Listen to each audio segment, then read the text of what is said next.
প্রিয় শিক্ষার্থীরা, আসসালামু আলাইকুম। আশা করি সবাই ভালো আছো। আজকে আসলাম আমার একটি পর্বে। এ পর্বে আলোচনা করব অধ্যায় 4 ভাগের 55 পৃষ্ঠার যে অঙ্কগুলো আছে এই অঙ্কগুলো নিয়ে আলোচনা করব। তোমরা অবশ্যই শেষ পর্যন্ত ক্লাসটি দেখবে।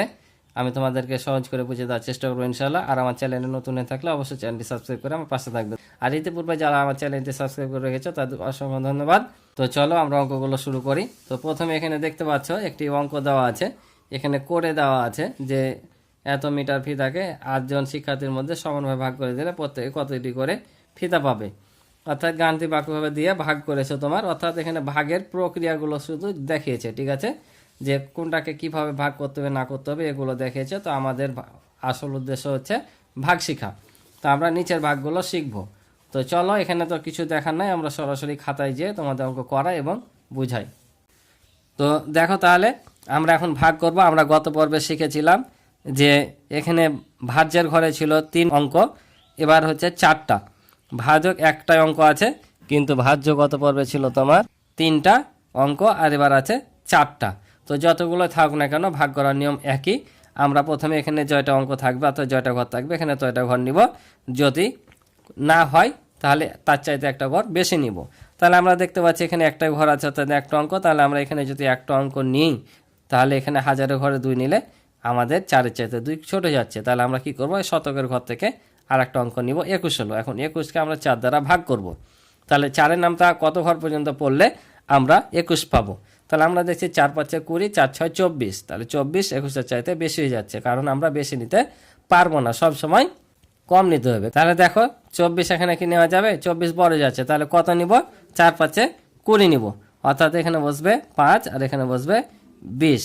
তাহলে আমরা এখন বিয়োগ করব। তাহলে আর তোমরা এখানে একটা জিনিস লক্ষ্য রাখবা, গত পর্ব বলেছিলাম আমরা যেখানে 4কে 5 দ্বারা গুণ করলাম, এই 5টা কোথায় বসবে, এখানে নাকি এখানে। তোমরা কিন্তু সবসময় এখান থেকে বসাবে না, সব শেষ অঙ্কটা যত আছে ততর ঘরে বসাবো। অর্থাৎ আমরা এটা হচ্ছে 2 ঘর নিয়েছি, এটা হচ্ছে শেষ অঙ্ক, আমরা এখানে বসাবো, ঠিক আছে। তাহলে এখন বিয়োগ করলে 1 4 নামবে। এবার কততে নিব, 4 × 4 = 16, বেশি হয়ে যায়। তাহলে 3 × 4 = 12 নিব। তাহলে বাদ দিলে হবে 2, আবার 8 নামবে। তাহলে এবার দেখো 4 × 7 হয় 28। তাহলে আমাদের মিলে যাচ্ছে। তাহলে এখানে হবে 28, ফলাফল 0। বুঝতে পারছো? এভাবে কিন্তু সব অঙ্কই করা লাগবে। তো পরেরটা দেখি। এটা তাহলে এক ঘরে হবে না, 2 ঘর নিতে হবে। তাহলে এটা হবে 3 × 4 = 12, আর 3 × 5 = 15 করলে বেশি হয়ে যাবে। তাহলে সবসময় সমান অথবা কাছাকাছি নিব, ঠিক আছে। তাহলে 3 × 4 = 12। তাহলে আমরা যদি 13 থেকে 12 বাদ দিই, অর্থাৎ 3 থেকে 2 বাদ দিলে 1, তাহলে 1 থেকে 1 বাদ দিলে 0। আমাদের নিয়ম অনুযায়ী একটা ঘর নামবে। এবার দেখো কত হবে, আবারও 3 × 4 = 12। এবার কত নামবে, 6, কারণ বাদ দিলে 0, দরকার নাই। আবার হচ্ছে 3 × 2 = 6। তাহলে আমাদের এটা হচ্ছে উত্তর। 6 দিয়ে যদি এটাকে ভাগ করে দেখো, তাহলে আবারও 2 ঘর নিতে হবে, যেহেতু এক ঘর ছোট। তাহলে 6 × 8 হয় 48। তাহলে বিয়োগ করলে হবে 1, 5 নামবে। এবার দেখো 6 × 2 = 12, 3 × 6 = 18, বেশি হচ্ছে। তাহলে 6 × 2 নিব 12। তাহলে 15 থেকে 2 বাদ দিলে 3, আর এই যে 6 নামবে, ঠিক আছে। তাহলে এবার 6 নামটা পড়ো 36 পর্যন্ত। তাহলে 6 × 6 = 6, 2 × 12, 3 × 6 = 18, 4 × 6 = 24, 5 × 6 = 30, 6 × 6 = 36। তাহলে আমাদের এখানে বসবে 36, আর এখানে 6। গুণফলটা এখানে, আর যত দিয়ে গুণ করবো সেটা বসবে এখানে। তো এটা হচ্ছে আমাদের উত্তর। আশা করি বুঝছো। এবার দেখো পরেরগুলো। তাহলে আবারও এখানে কত, 8 আছে, এখানে 6 আছে, কমে যাচ্ছে। তাহলে 2 ঘর নেব। তাহলে এবার 8-এর ঘরের নামটা 61 পর্যন্ত পড়তে যায়। তাহলে দেখো 8 × 8 = 8, 2 × 16, 3 × 8 = 24, 4 × 8 = 32, 5 × 8 = 40, 6 × 8 = 48, 7 × 8 = 56, 8 × 8 = 64। তো দেখছি যে 61 চাইতে বেশি যাচ্ছে। তাহলে আমরা কত নেব, 7 দিয়ে নেব। 7 × 8 = 56। তাহলে দেখো এখান থেকে এক ধার নিলাম, 11 থেকে 6 বাদ দিলে হবে 5। এখানে এক দিলাম 6, 6 থেকে 5, 6 বাদ দিলে 0। তাহলে এক ঘর নামবে, 4 নামলো। এবার কত দিয়ে নিব, এবার দেখো 7 × 8 = 56 যদি আবার করি, অর্থাৎ 8কে 7 দিয়ে গুণ করি, তাহলে 56 বেশি হয়ে যাবে। তাহলে কত দিয়ে নিব, তার এক ঘর কমে 6 দিয়ে নিব। 6 × 8 হবে 48। তাহলে এখন দেখো 4 থেকে 8 বাদ দেওয়া যায় না, এক ধার নিলাম, অর্থাৎ 10 ধার নিলাম। 10 আর 4 হয় 14, 14 থেকে যদি আমরা 8 বাদ দিই তাহলে 6, আবারও এটা নামবে। এবার হলো তাহলে কত, 69। তাহলে 8-এর নামটা 69 পর্যন্ত পড়ো। তাহলে 7 × 8 পেয়েছিলাম 56, 8 × 8 = 64, 8 নাম 72। তাহলে 8 নাম কি 72 বেশি যাচ্ছে না। তাহলে আমরা কত নিব, 8 × 8 = 64 নিব। 8 × 8 = 64। তাহলে 9 থেকে যদি 4 বাদ দিই তাহলে কত হবে, 5। অর্থাৎ ভাগফল হচ্ছে 768 আর ভাগশেষ হচ্ছে 5। বুঝতে পারছো? এবার পরেরটা দেখো, আবারও 2 ঘর নিতে হবে। তাহলে 5-এর নামটা 18 পর্যন্ত। তাহলে 3 5 15 আর 4 5 কত হয় 20, বেশি আছে। তাহলে 3 5 15।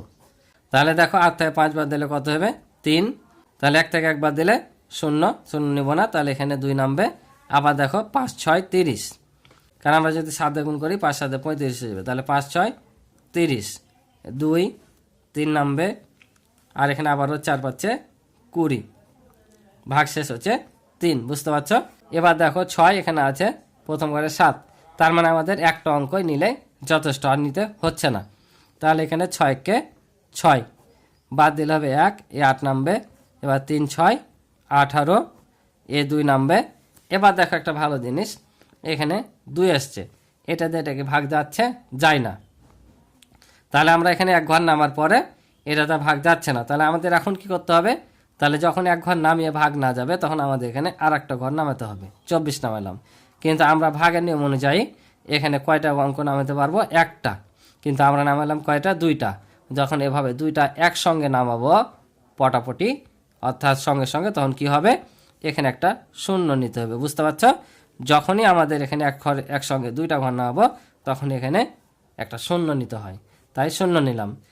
4 6 24, 24 থেকে 24 বাদ দিলে 0। এটা হচ্ছে অঙ্কের ফলাফল। তাহলে দেখো লাস্ট 2টা অঙ্ক। তাহলে এটা কিভাবে করব? আবার দেখছি 1 ঘর নিলে কমে যাচ্ছে, 2 ঘর নিব। তাহলে 9 নামটা কত ঘর পর্যন্ত পড়তে পড়তে যাব? 29 পর্যন্ত পড়বো। তাহলে আমরা এখানে 9 দেবো না 18, 3 নাম হয় 27। তাহলে 3 কোথায় বসবো? এখানে না এখানে? অবশ্যই 2 ঘর নিয়েছি, তাহলে এখানে বসবে।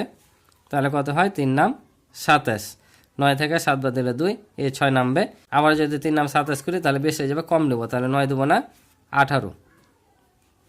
তাহলে 6 থেকে 8 বাদ দিলে না, এখান থেকে ধর নিলাম, তাহলে 16 হলো। 16 থেকে 8 বাদ দিলে 8, এই যে এখানে 1 নামবে। এবার দেখো 9 নামটা আমরা যদি পড়ি 81 পর্যন্ত, তাহলে 9 9 হয় 81, তাহলে ভাগফল হবে 0। এটা যদি করি দেখো 7 8 56 হয়, অর্থাৎ 7কে যদি 8 দ্বারা গুণ করি তাহলে কত হবে? 56 হবে। আর এখানে 57 আছে, তাহলে নেওয়া যাচ্ছে। তাহলে এটা থেকে এটা বাদ দিলে 1, এখানে 4 নামবে। এবার দেখো 7 দেবো না, কত হয়? 14, এই 7 নামবে। যদি এটা বাদ দিলে 0, তাহলে 7 1 7, ফলাফল ভাগশেষ 0। বুঝতে পারছো? তাহলে এভাবে আমাদের ভাগগুলো করতে হবে। এখানে ভাজক যত ঘর থাকুক আর ভাজ্য যত ঘর থাকুক, আমাদের কোনো প্রবলেম নাই, ভাগের নিয়ম অনুযায়ী ভাগ করতেই থাকবা। ঠিক আছে? তো আশা করি তোমরা অঙ্কগুলো বুঝেছো। যদি এখান থেকে একটু উপকৃত হয়ে থাকো, অবশ্যই চ্যানেলটি সাবস্ক্রাইব করে পাশে থাকবে এবং ভিডিওতে একটি লাইক করে দিবে। আর ইতিপূর্বে যারা আমার চ্যানেলটি সাবস্ক্রাইব করে রেখেছো তাদের অসংখ্য ধন্যবাদ। তো আজকে এ পর্যন্ত, দেখা হবে আগামী নতুন পর্বে। ভালো থাকো, সুস্থ থাকো, আল্লাহ হাফেজ।